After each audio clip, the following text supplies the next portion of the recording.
Hola, ¿qué tal? Espero se encuentren muy bien. Yo soy el doctor Ismael Nicochea y el día de hoy tenemos un invitado muy especial. Tenemos con nosotros al mayor Alejandro Salinas Socio, médico cirujano militar, con especialización en otorrinolaringología y cirugía de cabeza y cuello, certificado por el Consejo Mexicano de Otorrinolaringología. También es miembro de la Sociedad de Otorrinolaringología y miembro del Colegio de Otorrinos del Estado de Sonora. Doctor, es un placer estar con usted el día de hoy. Muchas gracias por acudir aquí a nosotros al podcast.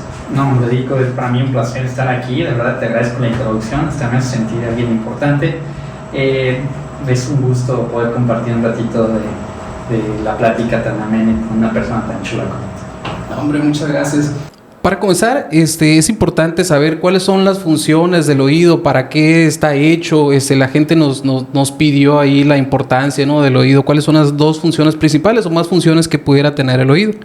Bueno, Dico, aquí las dos funciones principales que tiene el oído es, uno, el poder escuchar, la posibilidad de que puedas interactuar con tu medio ambiente mediante la percepción de los sonidos. El oído está encargado de procesar esos sonidos y convertirlos en impulsos eléctricos para que el cerebro pueda interpretarlos como un sonido, ya sea un ruido o algo que nos pudiera alertar del entorno. Y la otra función principal también es la del aparato vestibular, que es la que nos permite estar en interacción en cuanto a la posición de nuestra cabeza y del movimiento que estamos realizando con nuestro cuerpo. El aparato vestibular es capaz de detectar los movimientos tanto hacia adelante, hacia atrás, hacia arriba, hacia abajo o en direcciones diagonales, y es lo que nos permite estar ubicados y poder reaccionar en cuanto a nuestra posición con el suelo y con la de nuestra cabeza. Ok, entonces sirve para escuchar y otras funciones principales es para el equilibrio. Para el equilibrio. Exacto. No nada más la gente va a consulta por infecciones en el oído, hay otras funciones como lo comentaba. También se van por pérdidas de la audición, pero ahorita el tema principal o lo que vamos a tocar son las otitis, que son infecciones a veces del oído, la inflamación, que ya más adelante nos va a estar explicando el doctor las infecciones, por qué se dan, ¿no? Por ejemplo, en Estados Unidos hay unas estadísticas que nos dice que el 48% de los niños que son menores a 6 meses ya han acudido con el otorrino alguna vez porque han tenido alguna infección o alguna afectación del oído. Aquí en México es un poquito menos frecuente, según cifras del INEGI, ¿no? Nos manejaba ahí en el 2006 que habían sido cerca de 700,000 casos, que aquí en México son como el 12.5. Ahora, nosotros sabemos que pues no toda la estadística es correcta en México, no tenemos un buen sistema como acá en Estados Unidos, ¿no? Claro. Entonces, pero en su expertise, ¿es frecuente las consultas al otorrino o a su especialidad por infecciones en el oído? Es de lo más común que nos llega, y sobre todo en esta época de verano, sobre todo aquí en Sonora, que hay mucha gente que le gusta ir ya sea al mar o meterse a la alberca. Es una época muy muy interesante para nosotros porque nos llegan demasiados pacientes con este tipo de enfermedades. Aquí cabría resaltar el poder distinguir qué tipo de enfermedades son las que nos llegan, y eso nos lleva un poquito hacia atrás a ir a la anatomía del oído, ¿no? El oído se divide en 3 porciones, que es el conducto auditivo externo o oído externo, el oído medio, que es donde se encuentran los huesecillos los huesecillos que comunican la membrana timpánica con la cóclea, y es donde está el sitio del drenaje del oído medio, que es la trompa de Eustaquio, y ya lo que es el oído interno, que es la parte que constituye tanto la cóclea como el aparato vestibular. Y dependiendo de en qué nivel se dan las afecciones o las infecciones, pues es como se debe de catalogar, y ya de ahí podemos ir a diferentes sectores y para ahí ir a ver diferentes causas que generan las infecciones y por ende el tratamiento, ¿no? Las infecciones del oído o las otitis, que es eso, infección en el oído, la inflamación del oído, se va a dividir dependiendo del área donde esté afectado, ¿no? Si es externo, si es medio, si es interno. Claro. Entonces, ¿nos pudiera hablar un poco ahí de las otitis medias? ¿Cómo se dividen? Si son, bueno, de las otitis media, ¿por qué se dan? ¿Cuáles son las más frecuentes? En las otitis externas, ¿cuáles son las causas más frecuentes de las otitis?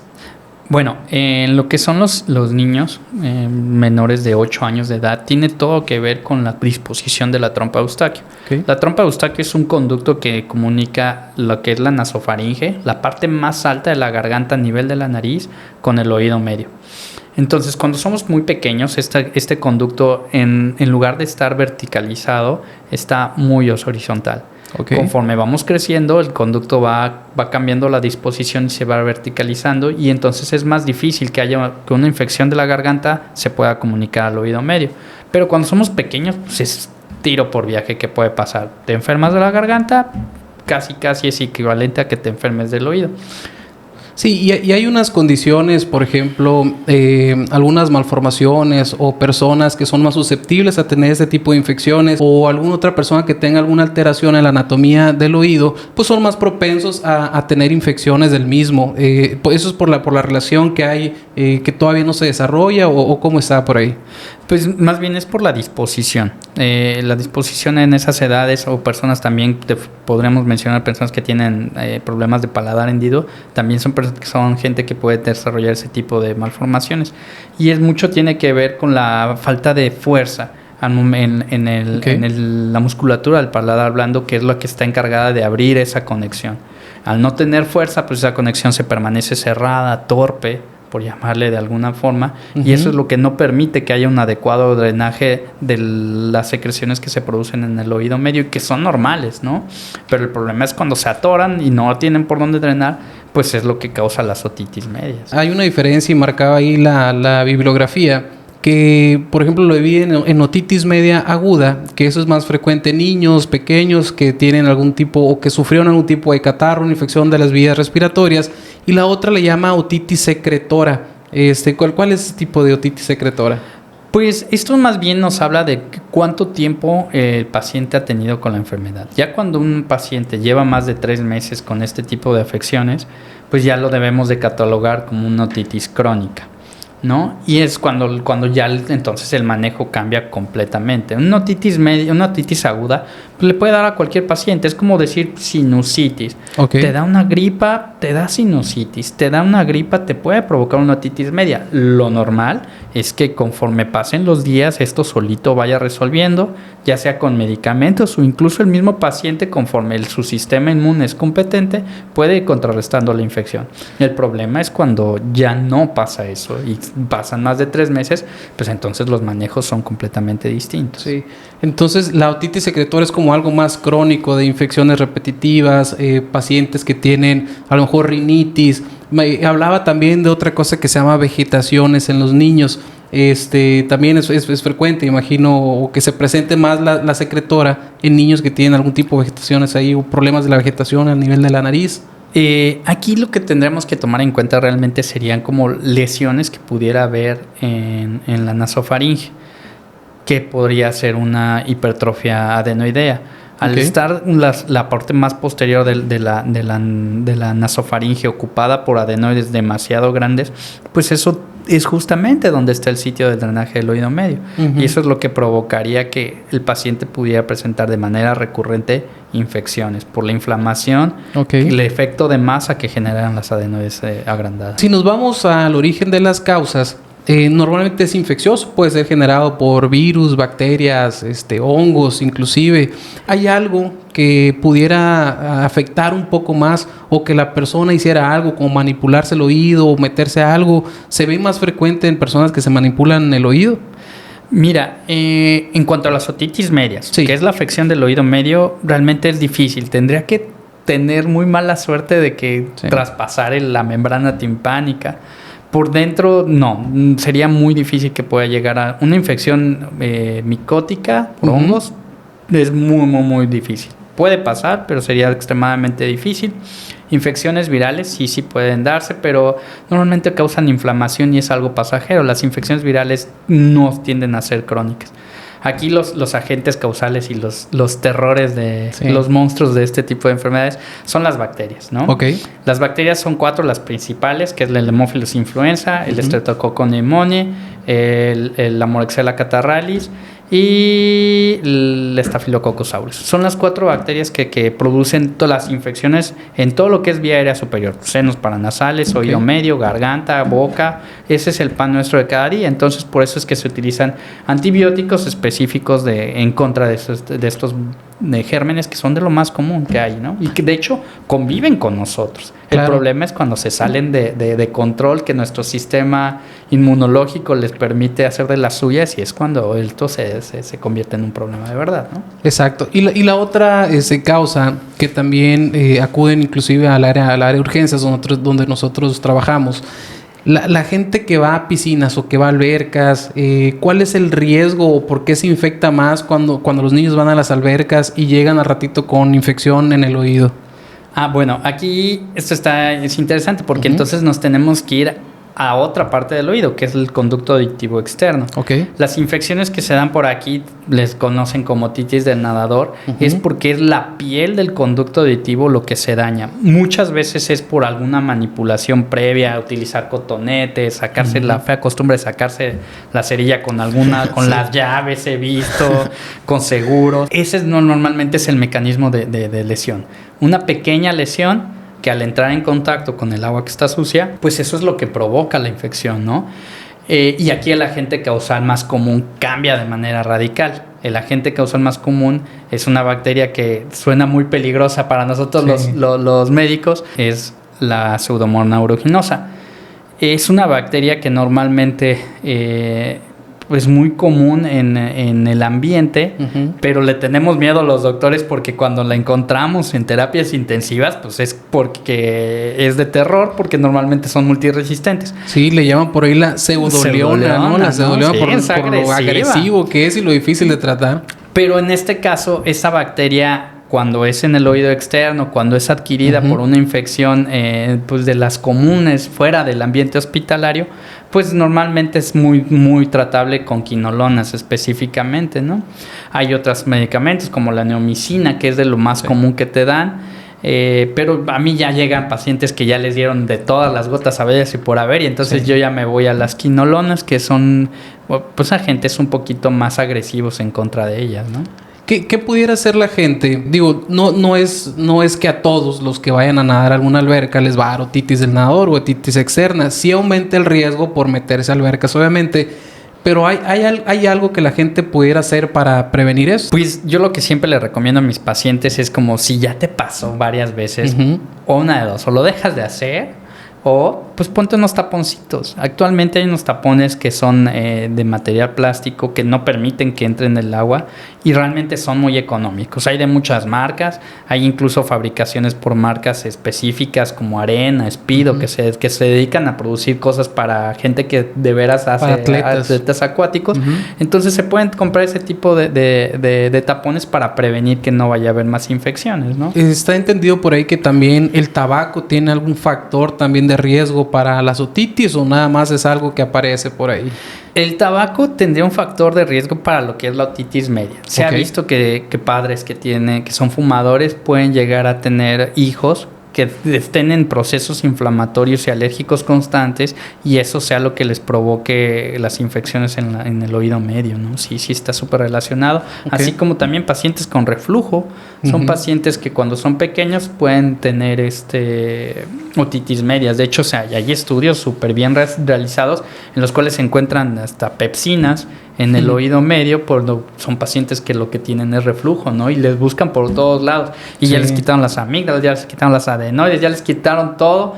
Y realmente lo que estaba provocando las otitis medias pues son el reflujo, ¿no? O sea que sube el ácido y a través de la boca, digamos, se conecta con la trompa de Eustaquio y ahí es como pues se infecta. Genera inflamación. Al fin y al cabo es ácido y va a generar inflamación y va a generar edema y no va a permitir que el moco drene a través de la salida de la trompa de Eustaquio, y esa es la perpetuación del problema, ¿no? La inflamación crónica. Y también los niños que son alimentados con biberón. O sea, si el niño no agarra bien el biberón, también se va la leche a veces al oído y les causa infecciones repetitivas. Sí. Pues también hay datos de que pudiera también aparecer datos de lactosa y cosas así. Pero es mucho de la posición, ¿no? Por eso se recomienda que el niño pues no esté completamente acostado, sino que esté un poquito semisentado para que el momento de ofrecerle el biberón, pues el problema del reflujo sea menos probable. Tenemos que recordar que a esa edad pues ellos no controlan nada. Sí. Es muy común que de repente tosan y se les sale toda la leche por la nariz. Creo que lo estás viviendo en este momento. Sí, entonces, sí, hay muchos factores. Realmente es una enfermedad multifactorial. A veces es difícil poder llegar a un diagnóstico, pero pues tratamientos pues van a depender de cómo le vaya yendo al paciente, de las medidas y los cuidados que tengamos que empezar a emplear y ver si son eficaces o no. Ya llegó la bacteria, el virus, el hongo, se instauró en el oído, ya sea medio, externo o interno. ¿Cuáles son los signos y síntomas que van a presentar? Los vamos a hablar de niños, ¿no? Que es más frecuente, digamos. Sabemos que hay niños que son muy, muy, muy pequeños y que no pueden decirle a la mamá o no saben, no sé, me duele el oído, o personas que tienen también problemas de comunicación. ¿Qué signos y síntomas va a presentar los niños, ya sean muy chiquitos, para que los papás estén ahí pendientes de esto, ¿no? Bueno, lo primero que ellos van a presentar cuando son de veras niños de brazos todavía, pues irritabilidad. A veces pueden presentar fiebre que no les podemos identificar algún agente. Pues suele pasar que tuvo una gripita el niño y que después a las semanas cuando empieza con la fiebre, pues debemos de sospechar este tipo de situaciones, ¿no? Que la infección que era viral por la inflamación se convierte en bacteriana y va y se aloja al oído medio, ¿no? Ya en niños un poquito ya más grandes, pues podemos empezar a ver que el niño se queja de dolor y se queja de que siente que no escucha, ¿no? Okay. Y es claro, pues porque el moco está en el oído medio y no permite que los huesecillos vibren de una manera adecuada para que se transmita el sonido. Ya que tenemos a un niño que se está quejando de dolor o que tiene los signos y síntomas característicos de una otitis media, lo lleva con el médico. ¿Qué hace el médico? ¿Qué hacemos nosotros para revisar el oído? ¿Qué vamos a encontrar nosotros a la exploración física? ¿Qué tipo de exámenes se pudiera mandar a hacer a estos niños o a las personas que tienen problemas de otitis? Me encanta tu pregunta porque me llegan muchos pacientes con esa idea de que es que el doctor me dijo que el oído estaba rojo. Sí. Lo primero que tenemos que hacer pues es realmente sí revisar al paciente, porque hay veces que no tienes el conito y nada más te acercas y como que no tienes dudas, no te permite ver de una manera adecuada. Entonces es como intentar muy intencionadamente ir a lograr ver la membrana timpánica. ¿Qué es lo que vería un médico en eso? Pues vería la membrana timpánica eritematosa, roja. Y abombada. Hay ocasiones en pacientes que ya son un poquito más grandes que si les pides que hagan una vasalva, hasta se pueden ver las burbujitas de aire a través de la membrana timpánica que se fueron por la trompa de Eustaquio. Entonces, eso es lo que vas a ver. Membranas timpánicas realmente rojas. No, el color normal de nosotros por dentro es rosita, ¿no? Pero realmente rojas.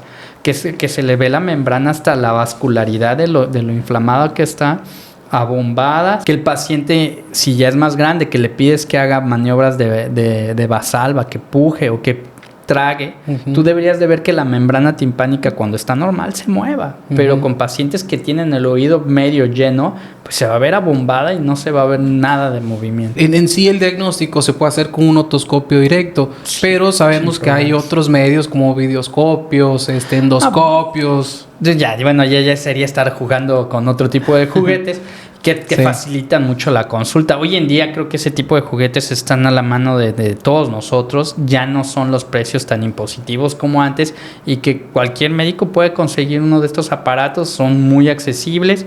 La calidad obviamente de la visión va a depender pues del costo, claro. pero la mayoría de las veces sí se puede ver. Me han llegado muchos pacientes que me dicen, no, es que traes una infección horrible y realmente lo que tenían era un poquito de cerilla, ¿no? Claro. Y que, oye, que esto es hongo y la verdad no es por ahí. Entonces sí sería como que repasar un poquito el ver imágenes. Yo me acuerdo que en la residencia teníamos un taller con el maestro que nos chocaba esa clase, pero ya después con el tiempo dices, ¿cómo me sirvió?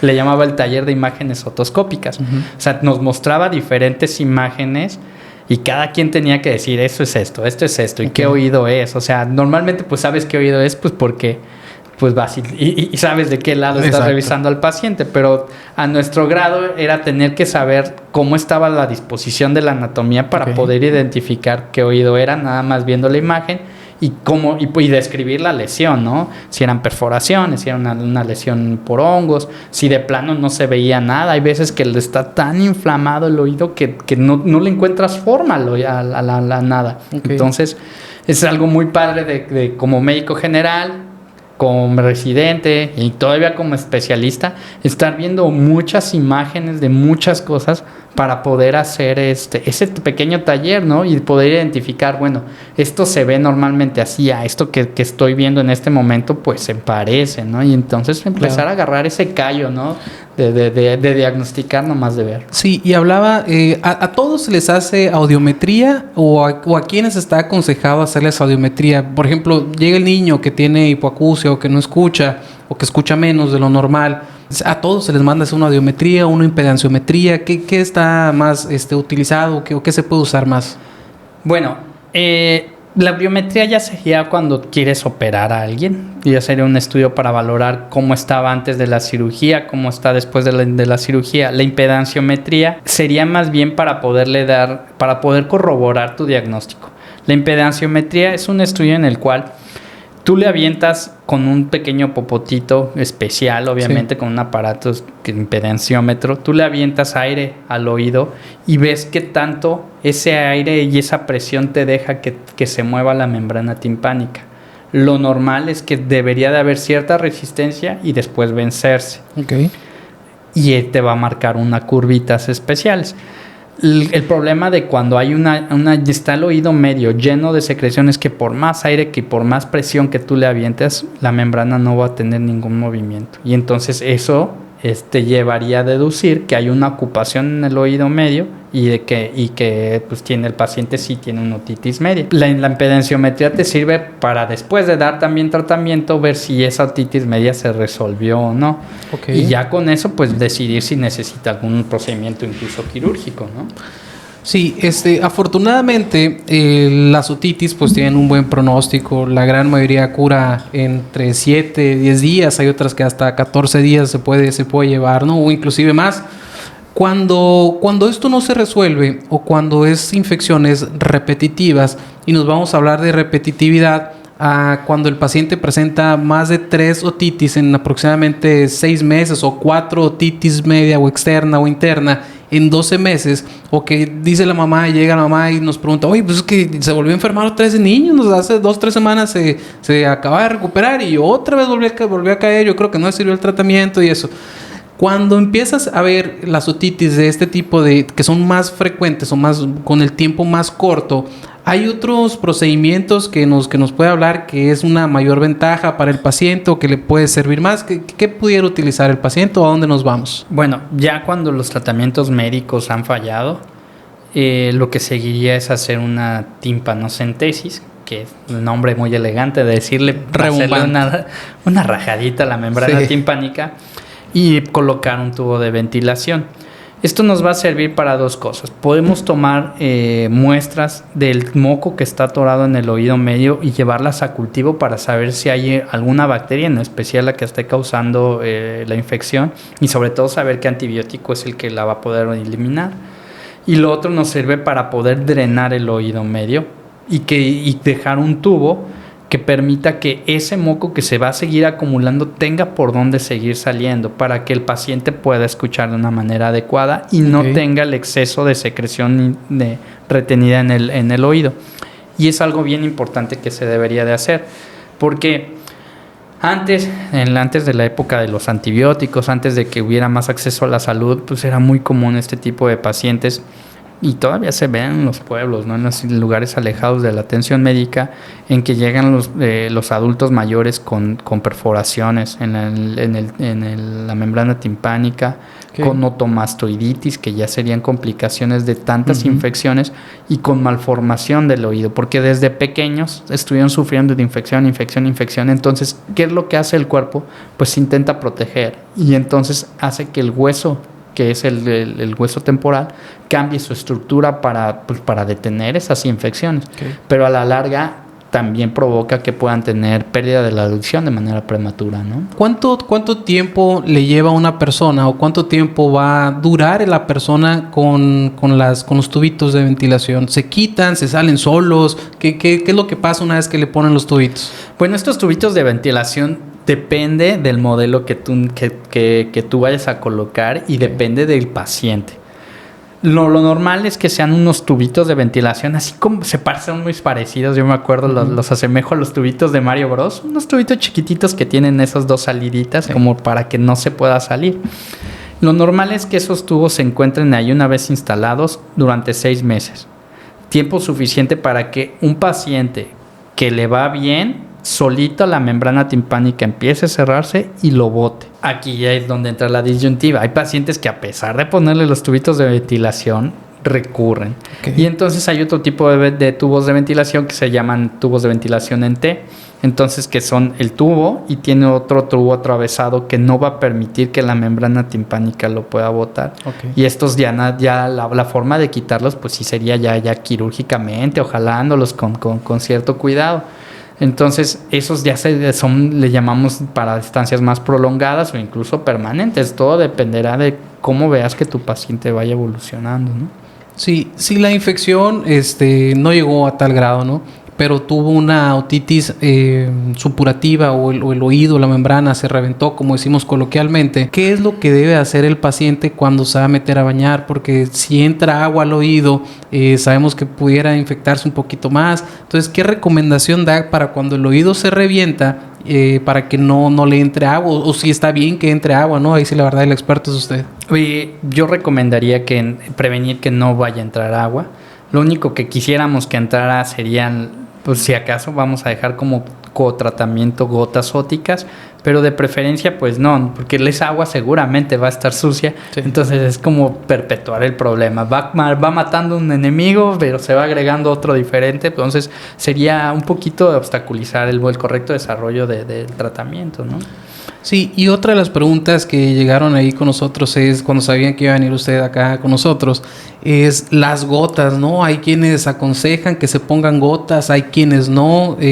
Dentro de su experiencia, ¿qué es su recomendación? ¿Si son bien o son malas gotas? Bueno, las gotas óticas es un megatratamiento, pero depende de para qué lo quieres utilizar. Es el mejor tratamiento cuando tu infección es nada más del oído externo y en el oído medio, detrás de la membrana timpánica, todo está bien. Hay veces que cuando el paciente ya tiene la membrana timpánica perforada, le puedes hacer una muy buena aspiración del oído y dejar gotas, porque entonces va a recibir doble tratamiento, tanto lo tomado como las gotas que le puedas dejar.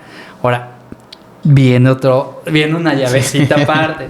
Depende de qué tipo de gotas utilices, porque claro, hay gotas que pueden lastimar al entrar en contacto con el oído medio, pueden lastimar el aparato del equilibrio o el aparato de la audición. Entonces, no cualquier gota puede entrar al oído medio. Tienen que ser ciertas gotas especiales que ya se corroboró que no lastimen la audición ni el equilibrio. Entonces, es como una llave gigantesca del decir, bueno, ¿cuándo opero? ¿Cuándo le doy medicamento? ¿Cuándo ya vi que el medicamento no funcionó? Y entonces ahora sí le quito esto.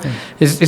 Por eso es muy importante poder ir a una valoración para que puedas recibir el tratamiento que necesites y no nada más un tratamiento que creas que pueda ayudar, ¿no? Exacto. Y yo iba para ese rumbo, ¿no? Porque a lo mejor la vecina Shonita, sí, me dice, oye, es que alguna vez me pusieron estas gotitas y yo creo que te puede servir porque todo el oído. Y entonces agravan más el problema cuando todas las divisiones que usted comentó, para quienes está recomendado utilizar gotas. Entonces, si no vamos con un experto a que nos revise, a que nos diga, tú ocupas esteroide, tú ocupas antibiótico, tú ocupas esto, ocupas lo otro, y le damos lo que la tía Shonita, lo que la abuelita, los remedios caseros, entonces el paciente ya cuando llega con usted, pues ya llega más complicado, ¿no? A veces que aceite de resina, le meten, la verdad es que me ha tocado que le metan de todo. Gotas de limón, gotas de cebolla, ¿qué más? Cosas raras, de manzanilla también. Y yo digo, pues que se querrán hacer un té o algo así en el oído. Y es que la manzanilla la usan en los ojos y a veces reseca más los ojos. Entonces, en los oídos no se pongan manzanillas, no se pongan nada. No se pongan nada, vayan al doctor por el amor de Dios. Y es que es bien difícil esta situación porque hasta dudan de ti, o sea, van contigo y aún así dudan de ti. No, pero es que a mí me dijo que mi vecina que eso no estaba bien, que a ella no le funcionó. Y tú, híjole, es bien difícil pelear con la idiosincrasia que tiene el paciente cuando ya lo torearon 3 veces, cuando ya fue a consulta médica con otros 3 doctores y llega contigo porque sigue sin mejorar, ¿no? Exacto. Es bien difícil. Sí. Y cambiar la mentalidad, como dice el doctor, es muy complicado. Entonces acérquense con un experto a que les revise el oído, porque si no pueden ocurrir ciertas complicaciones dentro de la otitis. ¿Cuáles son las complicaciones principales cuando hay una mala atención o cuando a lo mejor el antibiótico no funcionó? Porque también es otra opción. ¿Qué complicaciones pudiera llegar a tener el paciente? Bueno, la principal complicación de una otitis media sería la perforación de la membrana timpánica. Llega a haber tanta pus dentro del oído medio que el cuerpo busca protegerse y prefiere sacrificar la estructura de la membrana timpánica con tal de que pueda seguir drenando esa secreción. Y pues lo que veríamos es eso, ¿no? Que empieza el oído, tenía el paciente demasiado dolor y de repente empieza a salirle pus del oído y se cura el dolor. Lo que pasó no es que el paciente esté mejorando, simplemente la infección fue tan fuerte que ahora ya provocó una perforación. Ya complicaciones más graves que realmente ya no se ven, Dico. Ya este tipo de complicaciones ya es muy difícil. Tendría que el paciente vivir así en el cerro donde no hay acceso a atención médica. Ser un náufrago allá en alta mar y que 3 meses, ¿no? Ya por ejemplo, una otomastoiditis aguda. O sea, puede llegar a tener tanta infección en el hueso temporal que incluso pudiera empezar a perforar el hueso temporal. Normalmente se ven en la parte posterior de la oreja como una bola. Y es una bola completamente de secreción purulenta, ¿no? Puede incluso hasta haber perforaciones hacia intracraneales, que la infección se vaya hacia adentro del cerebro, pero realmente digo, ese tipo de infecciones ya no se ven hoy en día, o sea, en todos lados no se deberían de ver ya. Pues no, o sea, ya en todos lados hay el acceso a un antibiótico que seguramente va a poder contrarrestar una infección, ¿no? Realmente este tipo de bacterias no suelen ser tan agresivas, se dejan combatir de una manera adecuada. Entonces, sería ya muy difícil ver esto. Gracias a Dios he visto una en lo que llevo del ejercicio de la otorrinolaringología. Y gracias a Dios no tuvo que operarse, simplemente se dejó el paciente hospitalizado y con un esquema doble de antibiótico y remitió. Pero ya cuando le empiezas a rascar, pues me acuerdo perfectamente, era un cadete del colegio militar que andaba mal comido, corriendo, subiendo y bajando, y pues las defensas pues las traía un poquito bajas y la infección se le desató. Pero gracias a Dios, con antibiótico hospitalizado, obviamente, la infección se controló al 100% y no pasó a más, gracias a Dios. Tenemos una infección, vamos al médico, nos dan tratamiento. Afortunadamente, pues es una infección que se puede tratar fácil si se trata a tiempo, obviamente.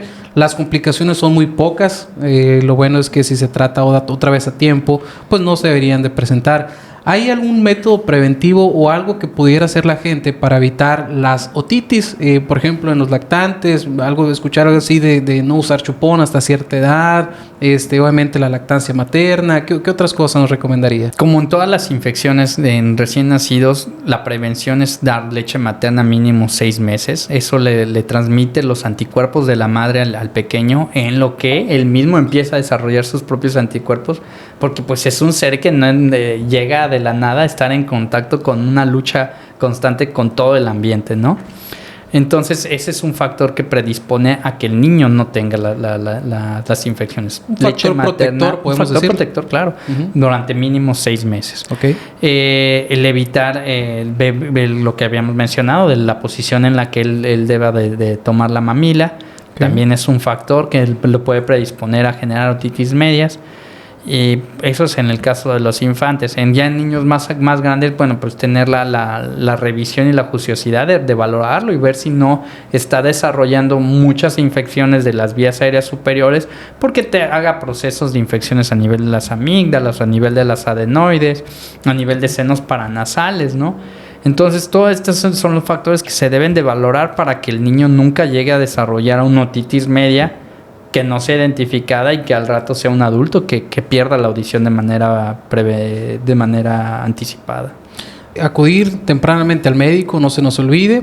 Las vacunas a los 2, 4, 6 meses o a la edad que les toca, porque sabemos que una de las bacterias principales pues va dentro de la vacunación a esa edad, pues actúa contra esas bacterias, ¿no? Ay, me encanta que recordaras esa parte. Hay una vacuna polivalente en contra de 23 cepas distintas que es de Pfizer, que está padrísima y que pues ayuda un chorro a la prevención de todo esto. Normalmente había una de 11, pero la última que sacó Pfizer es de hasta 23 agentes. Y así se pide. No me acuerdo el nombre especial, pero así la puedes pedir. Es una vacuna en contra de streptococos. Contra 23 cepas distintas. Y es muy buena para prevenir todos estos pacientitos que son recurrentes de este tipo de infecciones. Excelente, ¿no? Pues agradecemos al doctor Salinas Socio. La verdad es que ha sido una plática muy buena. Han salido cosas bien importantes y muchas dudas han sido aclaradas, dudas que llegan frecuentemente a la consulta. Y también para que la gente que lo está viendo en casa pues no haga ciertas cosas, no le ponga nada al oído. Si traen alguna infección, vayan mejor con un experto, hagan el esfuerzo para revisarlo, porque recordemos que el oído es bien importante. Escuchamos y no nada más ahí, sirve también para el equilibrio y otras cosas. Entonces, si perdemos la audición, pues la verdad quedamos con una discapacidad. Doctor, ¿algo más que quisiera agregar aquí a la plática? Y, híjole, Erico, te quisiera decir que fue un placer estar aquí contigo. Me encantó esto del podcast. Reviví algunas historias del podcast de Olayo Rubio. Me sentí súper contento. Y de verdad estoy encantado de estar aquí contigo y con todo tu público. No, muchas gracias. Agradecemos al doctor Salinas de nuevo. Vamos a dejar aquí sus redes sociales y dónde lo pueden contactar también para que vayan a consulta, vayan con un experto. El doctor tiene mucha experiencia. Es la verdad, aparte de un buen amigo, sé que es un excelente médico y en mejores manos pues no pueden estar. Doctor, le agradezco mucho. Un gusto, Enrico. Muchas gracias por haberme invitado. Y estamos pendientes y estamos a la orden. Nos vemos pronto. Muchísimas gracias. Gracias, hasta luego. Adiós, producción.